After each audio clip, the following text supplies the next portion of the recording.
يخليك يا عم. قول لي انت بتتابعنا منين؟ من محافظة ايه؟ انا بتابعك من القاهره. زملكاوي ولا اهلاوي؟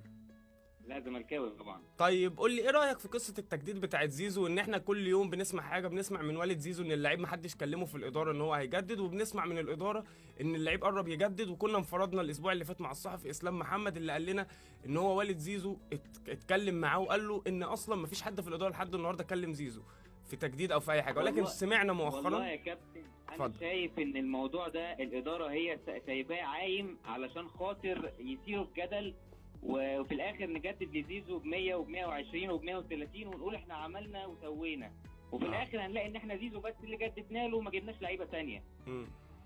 الازمه هو مجلس الاداره اللي بيصدرها، وفي الاخر احنا ما بنحلش حاجه. مم. انا بس يا كابتن معلش، انا كنت بعمل معاك مداخله عشان حاجه تانية خالص، اه وهي اتفضل. التحكيم المصري. اتفضل. انا بس عايز اقول لك ان يعني احنا كجماهير عندنا